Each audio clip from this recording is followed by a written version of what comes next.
La candidature supposée de Macky Sall au poste de secrétaire général des Nations Unies relève davantage de la spéculation médiatique que d'une dynamique diplomatique réelle. Le secrétaire général des Organisations des Nations Unies doit incarner un modèle universel d'homme, ou de femme, de paix, de dialogue et de respect scrupuleux des droits humains. Il s'agit d'une fonction morale autant que politique. Or, le contexte international actuel exige une personnalité dont le parcours inspire un consensus large, au-delà des clivages régionaux. Sur le plan institutionnel, la procédure est claire. Le candidat doit être recommandé par le Conseil de sécurité des Nations Unies, où les 5 membres permanents disposent d'un droit de veto. Il suffit qu'un seul d'entre eux s'oppose pour bloquer une candidature.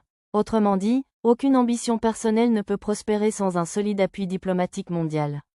La résolution 51-241 de l'Assemblée générale a, en outre, consacré le principe de rotation régionale et renforcé l'exigence d'équilibre, notamment en matière d'égalité des sexes. Dans cette perspective, de nombreux observateurs estiment que le tour naturel reviendrait à l'Amérique latine, d'autant plus que la pression pour voir, enfin, une femme accéder à ce poste est de plus en plus forte. À ce titre, le nom de Michelle Bachelet, ancienne présidente du Chili et ex-haut-commissaire aux droits de l'homme, circule avec insistance. Elle connaît parfaitement le système onusien et bénéficierait d'un soutien régional cohérent. Par ailleurs, l'argument géographique pèse lourd.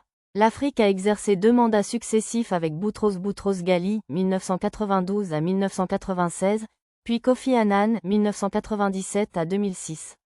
L'Asie a ensuite été représentée par Ban Ki-moon, 2007 à 2016, avant l'arrivée de Antonio Guterres, issu du groupe Europe occidentale, en fonction depuis 2017.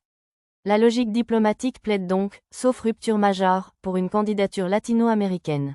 À cela s'ajoute un principe incontournable, nul ne peut briguer ce poste sans le parrainage formel de son propre État.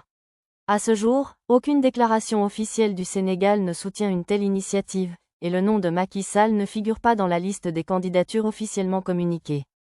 Enfin, le contexte national récent, marqué par des controverses et des rapports évoquant des atteintes aux libertés publiques et un usage contesté de la force entre 2021 et 2024, rendrait particulièrement difficile la construction d'un consensus international autour d'une telle candidature.